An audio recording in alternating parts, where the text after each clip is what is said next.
बोलने का अवसर दिया।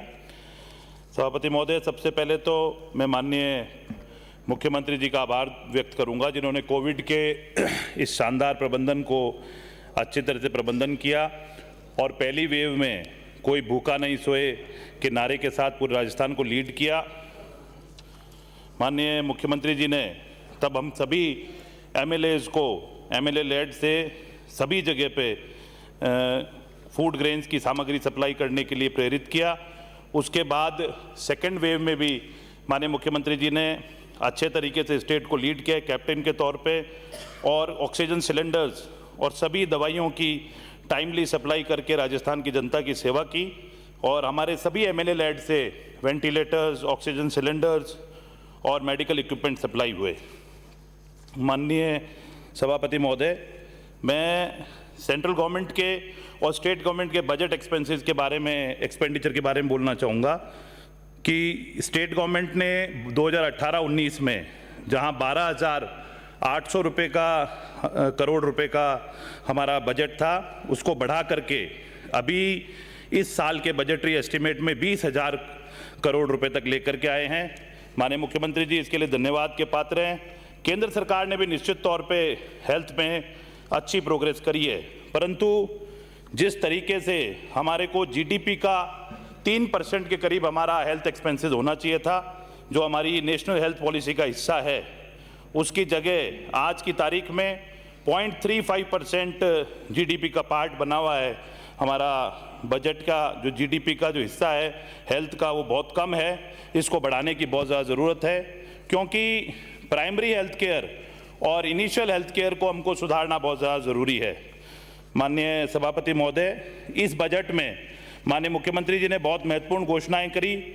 मई 2021 में जो चिरंजीवी स्वास्थ्य बीमा योजना लागू करी थी उसकी लिमिट को बढ़ा के 5 से 10 लाख रुपए किया, जो कि एक तरह से अब आयुष्मान भारत की जो नेशनल स्कीम है उससे भी ज़्यादा इसका कवरेज हो गया। मैक्सिमम डिजीजेज इसमें कवर हो गई और तकरीबन 1,33,00,000 परिवार इसमें एनलिस्ट हुए हैं। मैं माननीय मुख्यमंत्री जी का आभार व्यक्त करूंगा कि हर बजट के जैसे इस बजट में भी उन्होंने अच्छा इंफ्रास्ट्रक्चर पे अच्छा एक्सपेंडिचर करने का मन बनाया है। 1,000 सब सेंटर्स प्रस्तावित किए हैं, 50 सब सेंटर्स को पीएचसी में और 32 पीएचसीज को सीएचसीज में क्रमोन्नत किया है। 11 सब डिस्ट्रिक्ट हॉस्पिटल और 6 डिस्ट्रिक्ट हॉस्पिटल बनाए हैं। मैं ये इसलिए कहना चाह रहा हूँ सभापति महोदय कि वर्ल्ड हेल्थ ऑर्गेनाइजेशन का एक अस्ताना डिक्लेरेशन हुआ था, डॉक्टर जितेंद्र सिंह जी जानते होंगे इस बारे में।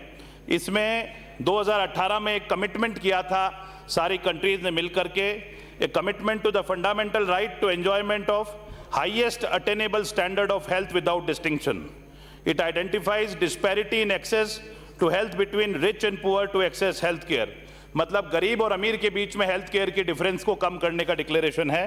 और ये कैसे होगा जब तक हम लोग हमारा इनिशियल जो हमारा इंफ्रास्ट्रक्चर है उसको अच्छा नहीं कर पाएंगे, तो मैं मानता हूं सभापति महोदय इसको हम अचीव नहीं कर पाएंगे।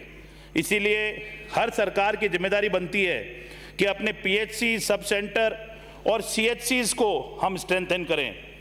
मुझे बड़े दुख के साथ कहना पड़ रहा है कि हमारे विपक्ष के साथी अभी कई चीज़ों को गिना रहे थे, पर पिछले 5 साल की भारतीय जनता पार्टी की सरकार में किसी तरह का इन इंफ्रास्ट्रक्चर पे काम नहीं हुआ।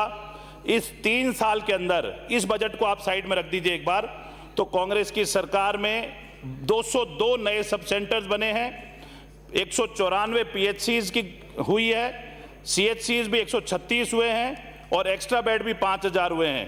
ये सारे हमारे माननीय मुख्यमंत्री जी के निर्देशन में हुए और इसी के सारे हम लोग हमारा रूरल इंफ्रास्ट्रक्चर सुधार पाएंगे और इसके लिए हम सब लोगों को आगे काम करने की ज़रूरत है। मैं कुछ सजेशंस देना चाहूँगा माननीय मंत्री महोदय को।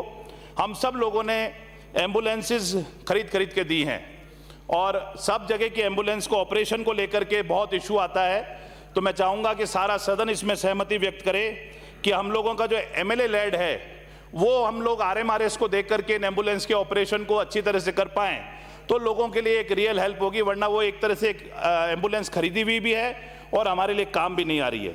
हर पंचायत हेडक्वार्टर पे जिस तरीके से सीनियर सेकेंडरी स्कूल्स हैं उसी तर्ज पे पीएचसीज बने सर, उससे असली मदद हो पाएगी। एक डॉक्टर्स को लेकर के कहना चाहूँगा साहब कि एसआरशिप को लेकर के डॉक्टर्स चले जाते हैं, माननीय मंत्री महोदय, मैं चाहूँगा कि इसमें कुछ हम लोग इस तरह का नियम लगाएं कि एक अस्पताल से एट ए टाइम एक ही डॉक्टर एसआरशिप के लिए जाए।